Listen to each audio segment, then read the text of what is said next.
अस्सलाम वालेकुम जी, मेरा नाम जाहिद इकबाल है। मैं मुल्तान आर्ट्स कौंसिल में बतौर असिस्टेंट डायरेक्टर प्रोग्राम काम कर रहा हूँ। आज का जो यहाँ पे मुकाबले मुनक़िद हो रहे हैं, ये पंजाब टैलेंट हंट प्रोग्राम वज़ीर आला पंजाब के वीएन के तहत तरतीब दिया गया है।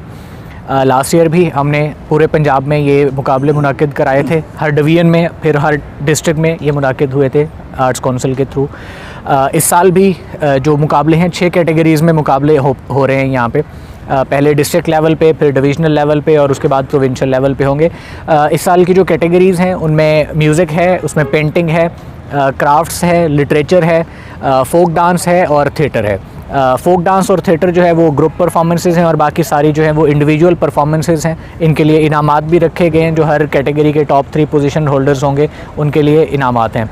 अब जैसे आज विहाड़ी में मुकाबला मुनक़िद हो रहा है, यहाँ के जो हर कैटेगरी के 3 पोजीशन होल्डर्स होंगे वो यहाँ से फिर डिवीज़नल लेवल पे जाएंगे और डिवीज़नल लेवल के जो पोजीशन होल्डर होंगे टॉप, वो फिर प्रोविंशियल लेवल पे होंगे। इसके लिए उम्र की हद जो है वो 16 से 40 साल रखी गई है, जो 5 कैटेगरीज़ के लिए एप्लीकेबल है। फोक डांस के लिए कोई इसकी वो नहीं है, उम्र की हद नहीं है। बेसिकली इस प्रोग्राम का मकसद जो है वो ये है कि हमने नौजवान जितने जो टैलेंटेड यूथ है उनको सामने लाना है, जिनको प्लेटफॉर्म नहीं मिल रहा। हमने इस वजह से ये डिस्ट्रिक्ट लेवल पे पहले मुनक़िद हो रहे हैं। यहाँ से जो इस ज़िले के बाज़ दफ़ा इस तरह से होता है कि अगर ये डिवीज़नल लेवल पे होता तो डिस्ट्रिक्ट के लोग या तहसीलों के लोग वो कम उसमें पार्टिसिपेशन होती है उनकी। इस वजह से ये डिस्ट्रिक्ट लेवल पे पहले हो रहा है ताकि मैक्सिमम पार्टिसिपेशन हो। इस ज़िले के जो भी बच्चे हैं, नौजवान हैं, वो जो इसमें मुकाबलों में पार्टिसिपेट करना चाहते हैं वो उनमें बेहतर तरीके से पार्टिसिपेट कर सकें।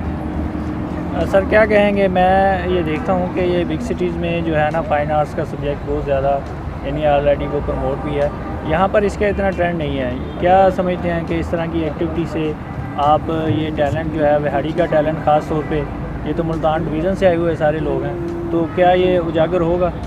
जी बिल्कुल। अभी एक चीज़ हम ये इसी वजह से करा रहे हैं क्योंकि आर्ट्स कौंसिल्स हैं डिवीज़नल लेवल पे अभी, तो वो डिवीज़नल लेवल की जो आर्ट्स कौंसिल्स हैं वो आर्ट को प्रमोट करने के लिए और फ़नून लतीफ़ा की जितनी भी असनाफ़ हैं उनको प्रमोट करने के लिए ही ये मुकाबले मुनक़िद हो रहे हैं। और हमारी डीसी साहब से भी मुलाकात हुई है, उसमें भी हमने ये डिस्कस किया है कि आर्ट की मुख्तलिफ़ जो असनाफ़ हैं उनसे रिलेटेड हम डिस्ट्रिक्ट लेवल पे भी इवेंट्स कराएं ताकि उसमें लोगों को मैक्सिमम इंगेज किया जा सके।